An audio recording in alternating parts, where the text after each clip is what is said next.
Hello and welcome back to Alpha News. You might notice that this stream is not being broadcast live as it usually comes to you. Instead, we were recently informed that we're blocked from going live. So this interview is going to be recorded and uploaded at a later time. I hope that we'll be able to get back to you live very soon. However, this unfortunate occurrence does intersect nicely with our guest, David Brog, who is the chairman of the Emergency Committee for America and the author of several books about the topic of Israel and that nation's sovereignty. David, thank you for joining us. Thanks a lot for having me, Kyle. I want to start off with the Emergency Committee for America. You were one of the founders of that organization. You currently serve as the chairman, and it seems like your mission over there sort of overlaps with our current situation, being blocked from streaming on Facebook. Yeah, things have gone from bad to worse, where I think there is an overwhelming majority of the country, forget Democrat, Republican, forget liberal, conservative, an overwhelming majority of the country would oppose some of the excess to which we as a nation have been subjected, really since the summer, when we started to see people going out into the streets and taking over parts of cities, burning, looting parts of cities. I don't care where you are on the political spectrum, that went beyond what most people would support. Mm-hmm. We now see cancel culture on steroids, where perhaps even this broadcast is being censored. There will not be one idea you and I discuss that's not legitimate. There'll not be one idea that you and I discuss that's not worthy of debate. You don't have to agree with us, but worthy of debate in the public square. And yet this could be censored. And I guess the shocking thing is neither of us would be surprised if it's censored. So we've seen this excess. And I kept waiting for the silent majority of Americans to step forward and say this far, but no further. We want a robust debate in our country. We want to fight racism in this country. We want to fight police brutality in this country.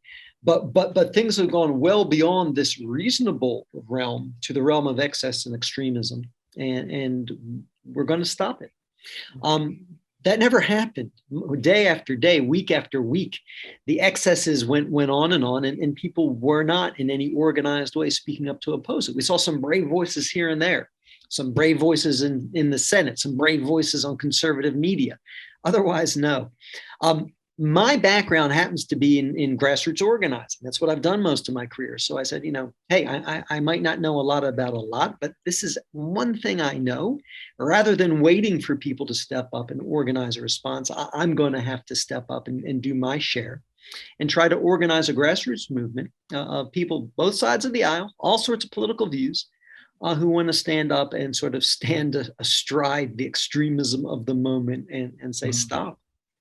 What do you think enabled this point where we have sort of the fringes of the political spectrum dictating the mainstream narrative and the mainstream discourse? How do we get here?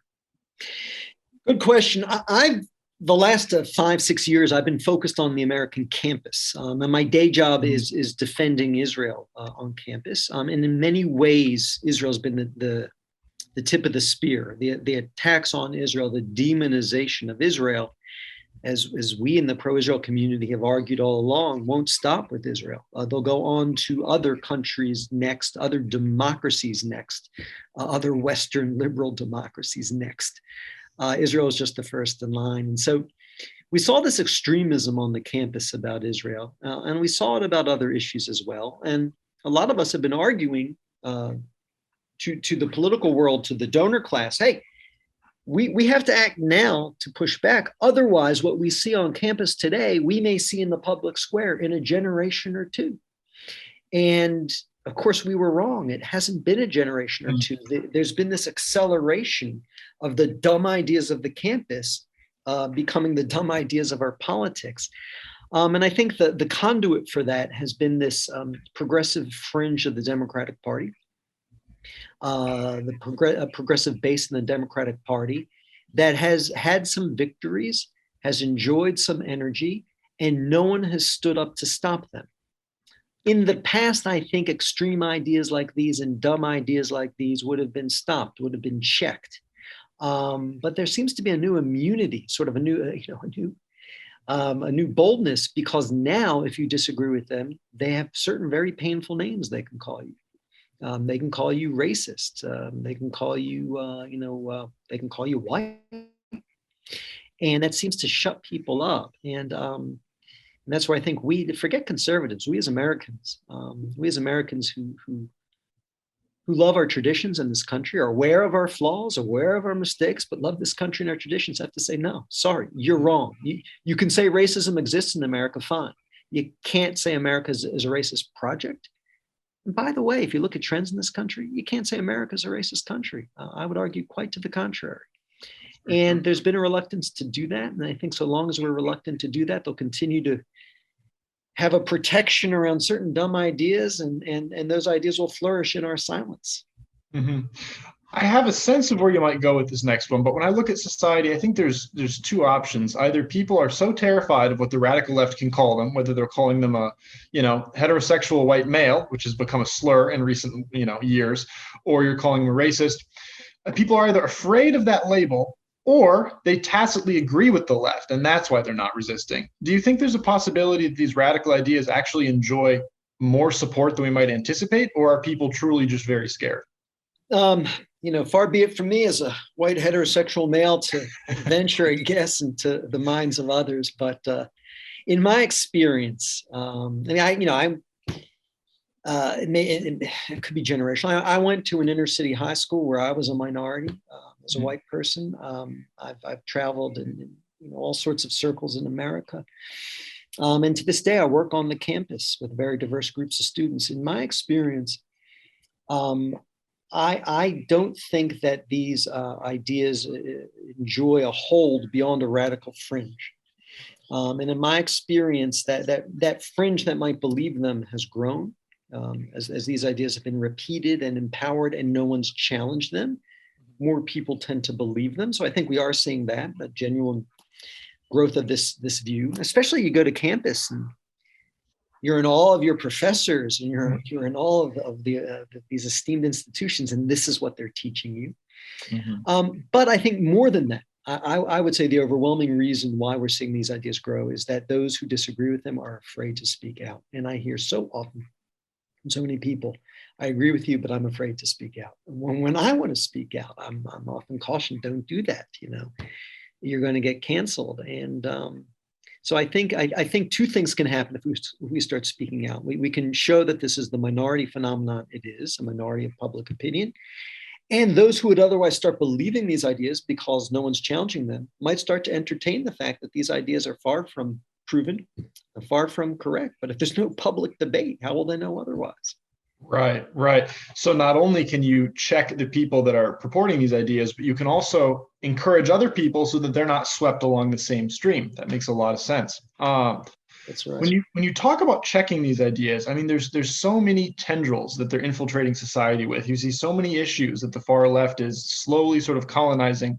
How do you even begin to address it? How does just an average person who can be banned from Facebook and fired from their job even begin to mount resistance? Yeah, it's a good question, and I wonder about it a lot. To me, though, like anything, there's got to be a multifaceted approach. We need people putting out conservative ideas, and so the fact that we have conservative columnists writing columns is very important. The fact that we have, I think we connected through Dennis Prager's show. The fact that you have Prager University putting out these good ideas in a very accessible 5-minute form is very important. The more people we can get to engage in this battle of ideas, the better. But there's a second part to that, and that is we need to mobilize those who agree with us, who still, I believe, comprise the overwhelming majority of Americans. And there I feel we've been a bit neglectful. We're still in the old model where we feel we have to mobilize those who agree with us, every 2 years on election day. They're not even daily referenda anymore. There are hourly referenda. I mean, these ideas are being fought every minute of every day in social media and in the public square. And we who share this view can't wait for election day. We need to be engaging and we need to be activated. Now, how do you do that when most people are busy? Right? Especially people on our side tend to be busy. They have jobs and mortgages and families and responsibilities. And this is where my background in grassroots organizing taught me a lesson, which is when you're dealing with busy people, you have to respect how busy they are, and you need to give them opportunities to speak out that are very quick and very simple. Absolutely. And so what we've tried to do through the emergency committee is give our members an opportunity to weigh in on the issues of the day through one or two clicks of a mouse. We cultivate everything else for them. We pick the issue, we write out the argument, and we give them an opportunity, if they agree with us, to click a mouse and send an email to a decision maker, be it a member of the Congress, a member of the Senate, a mayor. We just recently did a campaign where we allowed our members to email aldermen in St. Louis not to defund their police. St. Louis has a 50-year high in violent crimes, a 50-year high in murder rates. They're the per capita murder capital of the United States. And their mayor had the great idea of let's defund the police. So we gave our members an opportunity to click a mouse and send an email to every alderman in St. Louis not to do this, and pointing out why it's a bad idea. And so I think this needs to be a piece of it too, empowering people to speak out who don't have the time or the ability to otherwise study and engage in the issues because they're busy building companies, supporting families, educating children. Yeah, I like how you describe this as sort of an hour-to-hour fight where the situation evolves very rapidly, because you see this on the left. Somebody will be tweeting about one issue one day, and then the next day they've changed their bio and they have a different pet issue. And it's dizzying to keep up with. As a grassroots organizer, I want to ask you, how did the left get so good at this? Because of course, your efforts are valiant. You're doing a fantastic job. But as a whole, the right wing is not good at grassroots organizing, and the left is very good at it. Correct. Yeah, no, we're definitely behind. We're definitely behind, and it's been that way for some time. I look back to the '60s where, I call us the silent majority, and of course Nixon famously spoke to the silent majority of Americans. Mm-hmm. He proved there was a silent majority of Americans. They swept him into office in overwhelming numbers because they didn't like the radicals who had taken over the streets of America then. Although I would trade the radicals of then for the radicals of now. No kidding. Things have gotten worse, but we've been seeing this for a while, and I guess there's a certain energy on the left and a certain appeal to young people who have fewer things competing for their time, and therefore do have the time to go out into the streets and derive a lot of their self-worth from that. And so there's a certain excitement and energy on the left that it's been hard for us to rival in the conservative world. There is something, I guess, the old idea is if you're not a liberal when you're young, you have no heart. If you're not a conservative when you're older, you have no head. I don't think that's true, but I do think there's a sort of a recognition of the limitations of human knowledge and human progress that come with conservatism that maybe are less conducive to going out into the streets and making demands. Mm-hmm. So we've lacked a certain energy in our activism. What we do well, though, is we can hit the brakes, and maybe that's the conservative role in society, right? We achieve progress by progressives pushing us forward and conservatives tapping the brakes when they go too far. This is a moment then, if conservatives ever have a purpose in society, this is a moment where conservatives have to hit the brakes and hard. And if we don't rise to that challenge, we're not only not living up to our calling as conservatives, but we're doing a disservice to our nation.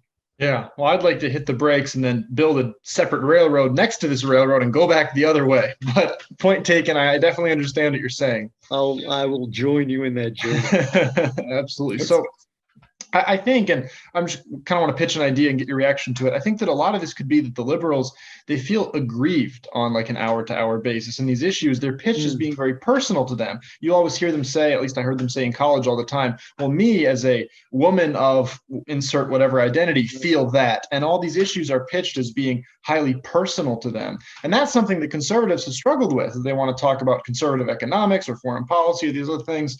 But maybe now that they're trying to defund the police, we have that personal inroad. The personal inroad is your community is not going to be safe anymore. The personal inroad is your child is going to be learning about transitioning genders in school.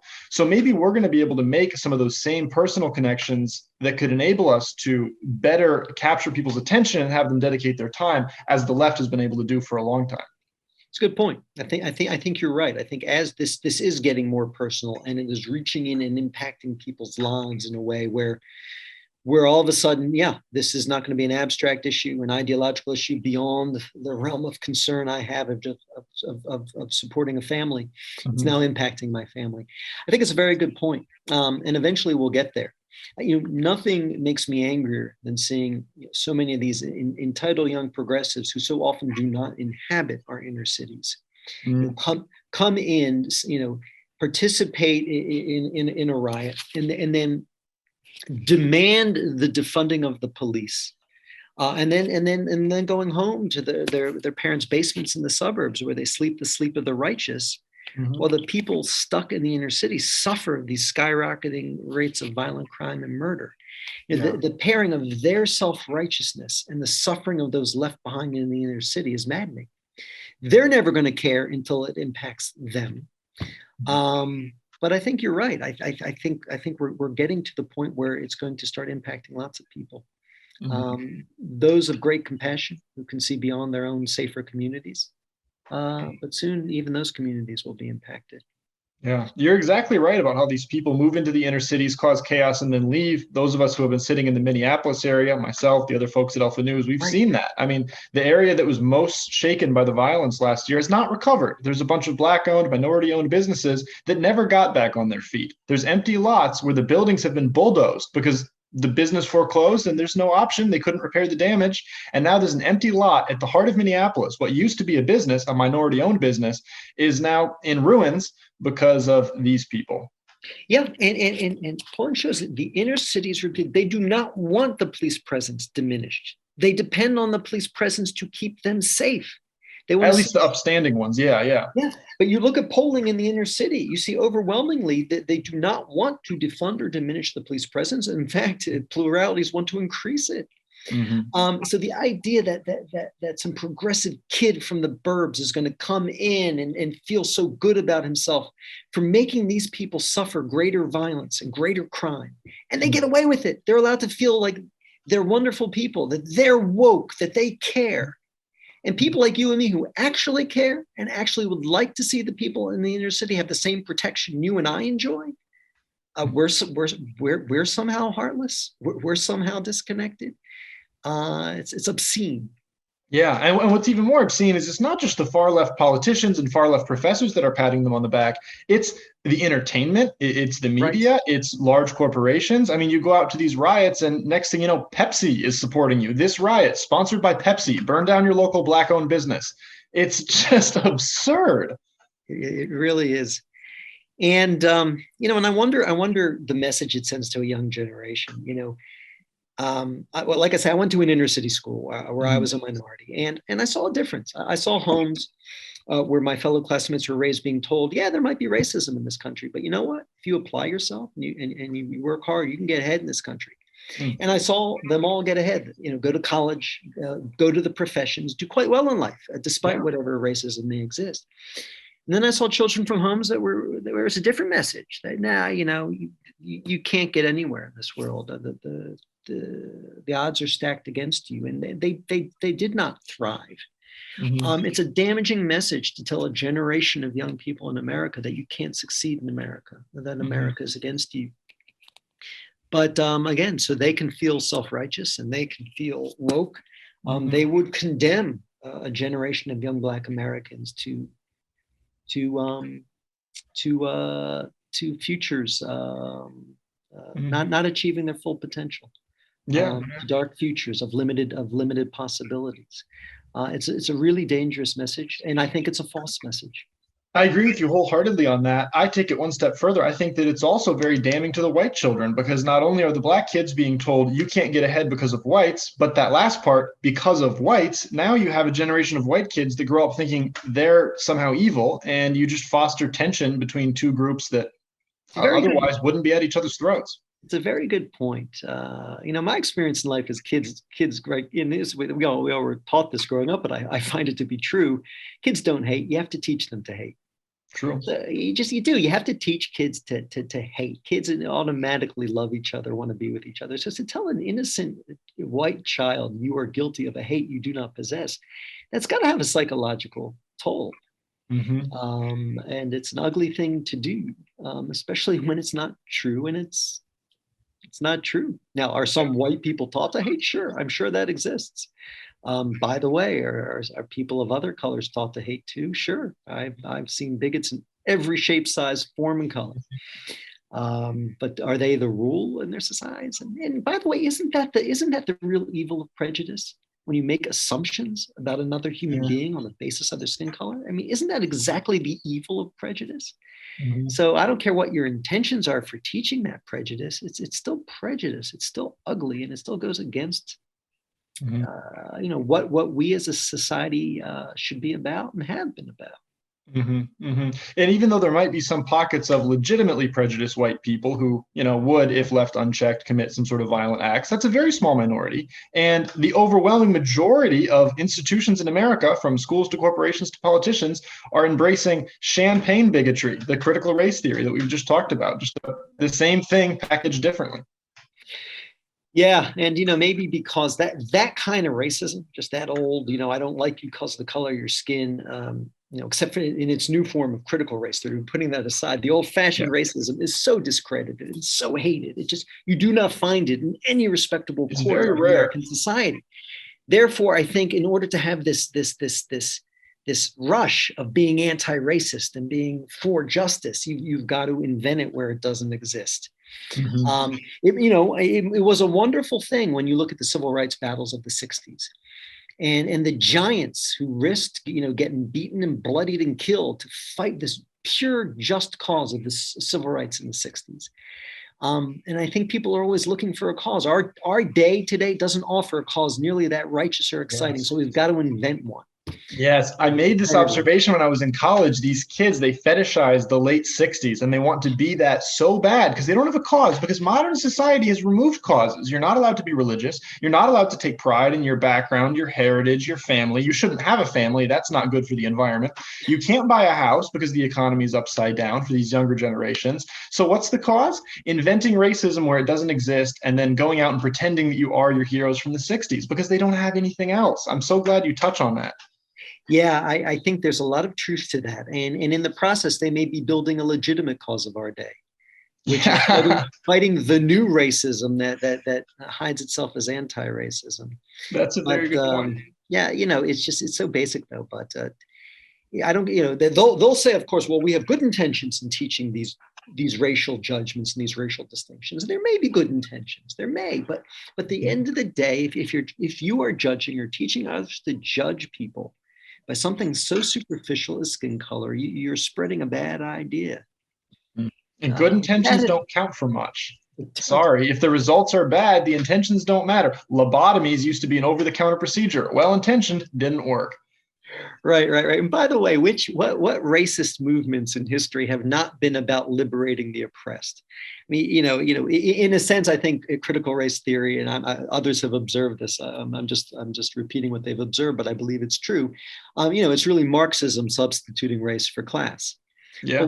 That communism was all about liberating the oppressed working class. It was a liberation movement of the oppressed, and it produced very real oppression of the bourgeoisie, of the landowning class and of the moneyed class, to the point where millions were sent to their death. So we can't rush and make these analogies. You don't want to jump the gun on these analogies. I'm just saying, when has there been a movement that's ought to divide us by race or class, that's ought to single out one race as better than another race, or one class better than another class, that didn't cloak itself in righteousness, it didn't see itself as trying to liberate or free or make amends? Of course, they view themselves that way, but those good intentions, we know, can often lead to a bad place. We need to, I think, activate a silent majority that still knows better, that can still distinguish right from wrong, that can still distinguish the reality from the myth that's being spread, to stop before it gets too far. Absolutely. And by the way, I'm optimistic. Like you said earlier, I was wondering because a lot of people that stare this stuff in the face every day, myself included, sometimes waver in our optimism a little bit because the future looks so dark. So I always like to ask people when we're talking about this topic, where do you fall on the optimism scale? I think you mentioned it a little earlier, Kyle, which is as these bad ideas start to impact people beyond the campus, I'm hopeful we'll see people push back hard. So one example is this supremely stupid idea of defunding the police, which has only hurt the very people it presumes to help. The people who pay the highest price for this are people of color in the inner city. They're the ones with the skyrocketing murder rates and violence rates due to the bad ideas imported from outside. Right. All of a sudden, we're seeing politicians avoiding using the term defunding the police. I'm hopeful we'll see a backlash in the next congressional elections of people who don't like the idea of defunding the police. Immigration, we're seeing these almost not majority, almost entirely purely Hispanic communities on the border voting for Trump. We're seeing immigrants saying, "Wait a minute, this unlimited immigration is a threat to the country that we struggled to come to, and now we're happy to be in." And so these signs of a backlash are signs of life that I'm very happy to see. They may have stomped out all life and opposition on the campus, but they have not yet done so beyond the campus. And that's where my great hope lay.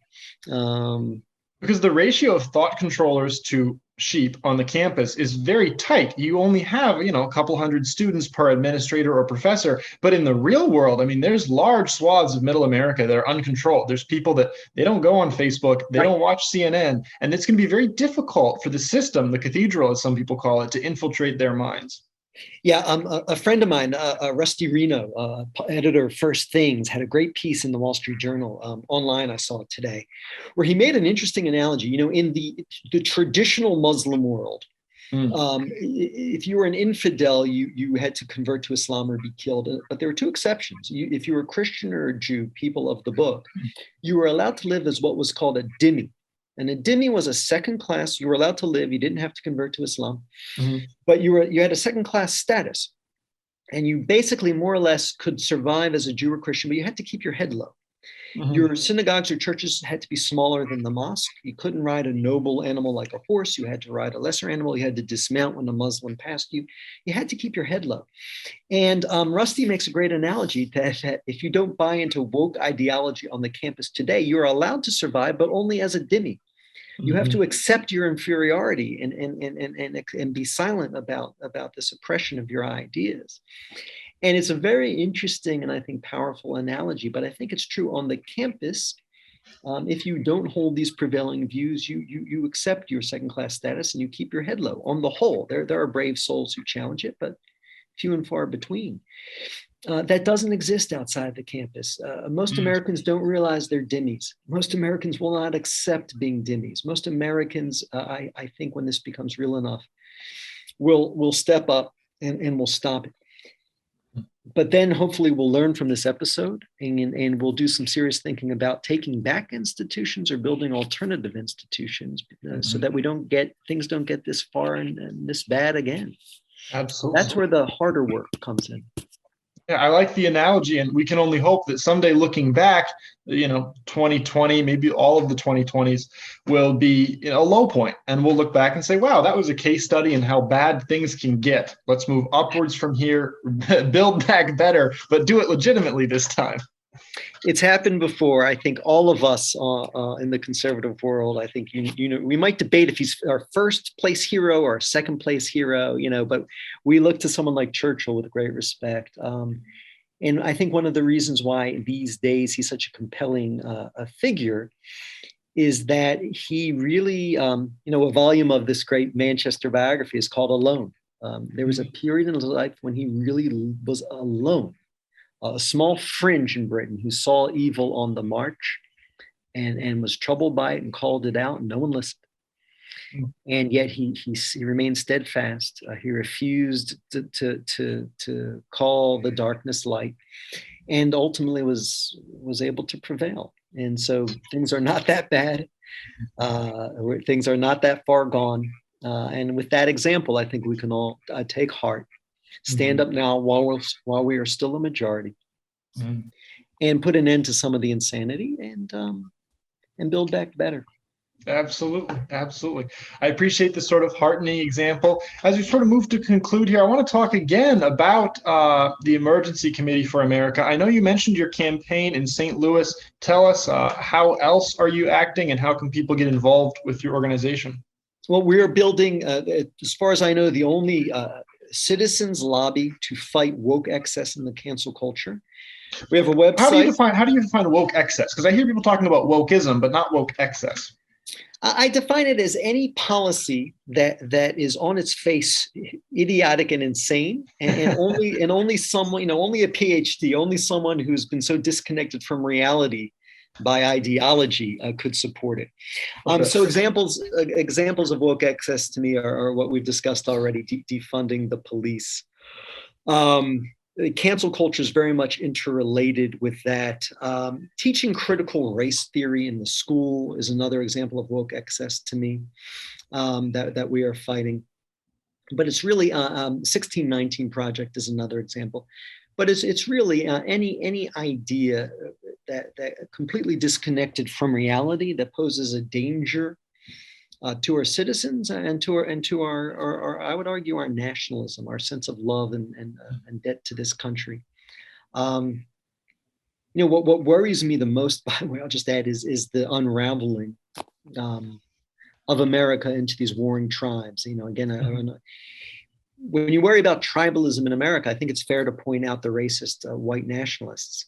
But as you and I know, they're not a force in conservative circles. We all reject them on conservative circles. I won't tolerate them in my conservative circles. But then you have others who are trying to divide us by race on the far left, that are winning the day, that are heroes on the left, and that's where I see the real threat. So this unraveling troubles me. I think what unites us all, no matter what our background, ethnicity, skin color, is this shared sense of American citizenship, shared pride in this citizenship, and anything that confronts that and erodes that is another example of woke excess. Mm-hmm. So we have a website, EC4, E as in emergency, C as in committee, 4, the number 4, America, ec4america.org.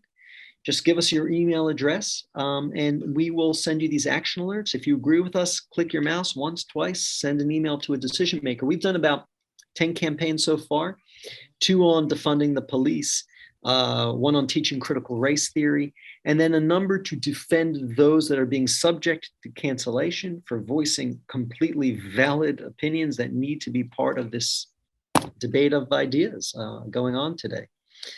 I think we've always taken comfort that ultimately our ideas will win in the marketplace of ideas, but that can't happen if our ideas are not allowed in the marketplace of ideas. If this conversation is banned from the marketplace of ideas, so every time we see a good person being subject to cancel culture, we fight back. One of our best campaigns to date was when we noticed that a great documentary about Clarence Thomas was removed from Amazon in the beginning of Black History Month. Mm-hmm. And we empowered people to email Jeff Bezos directly and tell him not to do that. But unfortunately, life is giving us every week a new example of a new campaign, and we're trying to rush to meet the demand. We're at a point, by the way, where we can send tens of thousands of emails to a recipient, which is enough to get their attention. I was wondering what the volume's like. Yeah, we're at a point where we can send tens of thousands of emails to a recipient. I want to see that grow to the point where we're sending hundreds of thousands of emails to a recipient, and where we have enough members in a city or a state where we can then lend our support to good legislation at the state and local level that will further our issues. So, for example, there have been some state legislatures that have banned teaching critical race theory in the public schools. I would love to get to a point, and I think we're fast approaching that point, where we'll have enough people in the state, and we're forming a 501c4 where we can lend tremendous support and pass that kind of legislation, not only in dark red states, but in purple states. Mm-hmm. The same thing will go, enough people in a city where we're not only sending tens of thousands of emails from outside of the city, but we're generating thousands of emails from within the city. Please don't defund our police and leave us without defense as crime rates are skyrocketing. So little by little, we're getting there. And ideally, we'll get to the point where even someone like Jeff Bezos is going to say, wow, there's a lot of people I just pissed off by banning conservative content. I, as a businessman, would choose not to do that again. Right, right. Because the common objection to these sorts of campaigns is, oh, do these decision makers even check their emails? Well, it seems like the response is send them 80,000 emails. Somebody in their organization will notice, and that memo will get passed up. I mean, it must be shocking to have of the population of a small town, the population equivalent of a small town, all telling you the same message. That's hard to ignore. And I can speak to this with some experience. I was chief of staff to Senator Arlen Specter from Pennsylvania in the 90s and early 2000s. I can guarantee you, when we got an email on an issue, I did not run into Senator Specter's office and say, Senator, we got an email from a constituent who wants you to vote no. I wouldn't do it after 10 emails. After 100 emails, it would have been negligent of me not to make him aware that enough people cared enough about whatever issue it was to email our office on that issue. And over 1,000 emails, you better believe he knew about it, and you better believe it made a difference, because that shows a level and depth of concern about an issue that was able to make a difference in elections. So it is not naive or simplistic to think that when we send enough emails to a decision maker, they take note.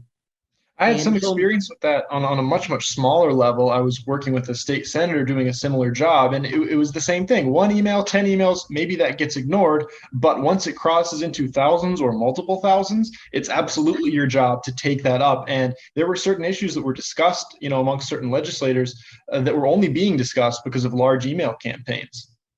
Yeah, that's right. And if you saw they were organized, well, if they could organize to send this email, maybe they could organize to vote for my opponent. Exactly. There's a certain connection there. So this is how grassroots movements grow. You get bigger and bigger. You need to give people digital activism options in this day and age, because people are not going to show up and fight with Antifa in the streets. They will send an email online. But then we get big enough where all of a sudden we hit critical mass in states and localities, and then we're really making a difference. So we're seeing good legislation being offered to stop this. We're seeing governors like Governor DeSantis doing excellent work in ending some of the current insanity. And you know what? He's doing it with strength, without fear, and he's not. There's been little to no backlash. Quite to the contrary, I think we're going to see his popularity grow. So hopeful signs. And as more people do it, more people will overcome any fear they have of doing it. Yeah, absolutely. And if people can learn to send an email and coordinate with other people, maybe then they'll start building bonds with other conservatives in their communities, and they'll start planning events, and things will become more tangible. But first, you have to organize into the most basic group possible and just do some digital activism, as you put it. I like that approach. We have to start. And to my dismay, we weren't even doing this, 6 months ago. So it's happening now. It's growing now. And one more thing I want us to do is we can provide ground cover to lots of local efforts that have sprung up. You see people now speaking out before school boards against critical race theory. You see people now showing up at town hall meetings, demanding more police protection. That's great and important, but they need air cover and they need ground cover. They need numbers surrounding their individual stand. And there is strength in numbers that we can now provide. Absolutely. I'm glad to see that the right is finally learning how to organize at this grassroots level, finally mounting campaigns using similar but less violent tactics than the left. Very happy to see that. One more time before you wrap, tell people what the website is and what you need them to do. Sure. Well, Google Emergency Committee for America. You will find our website. It is EC4America.org. And all we ask from you is just sign up. Give us your email address. We will email you. We have yet to ask for funds. We'll do it eventually. You may get 1 or 2 fundraising appeals from us because this stuff costs money. There's a donate button on our website, but really all we want from you, give us your email address. We'll send you these campaigns, these opportunities to click your mouse and be part of thousands speaking out on these issues. You like it, click the mouse. You don't like it, you don't have to. But join us. There is strength in our numbers, and this is a grassroots movement dependent entirely on numbers. I think you'll like what you see from us. You'll like the positions we take, and I think you'll like how we phrase our positions. It's very sober, very careful, and it's growing very nicely. Absolutely. David, I really appreciate you joining us tonight. To our viewers, if you're seeing this, it's been recorded, not live streamed, because what's the term? Excess wokeism? No, woke excess. There you go. And cancel culture in this case. Woke excess and cancel culture has potentially gotten the better of our ability to stream live on Facebook. So if you're watching this, it's a recording, unfortunately. But if you've made it this far, we really appreciate your viewership. This has been an excellent conversation with David. We really appreciate him coming on the show. Go to ec4america.org, get involved with what he's doing. And once again, David, thanks so much for being with us. Thanks, Kyle. It's been a real pleasure to speak with you. Absolutely.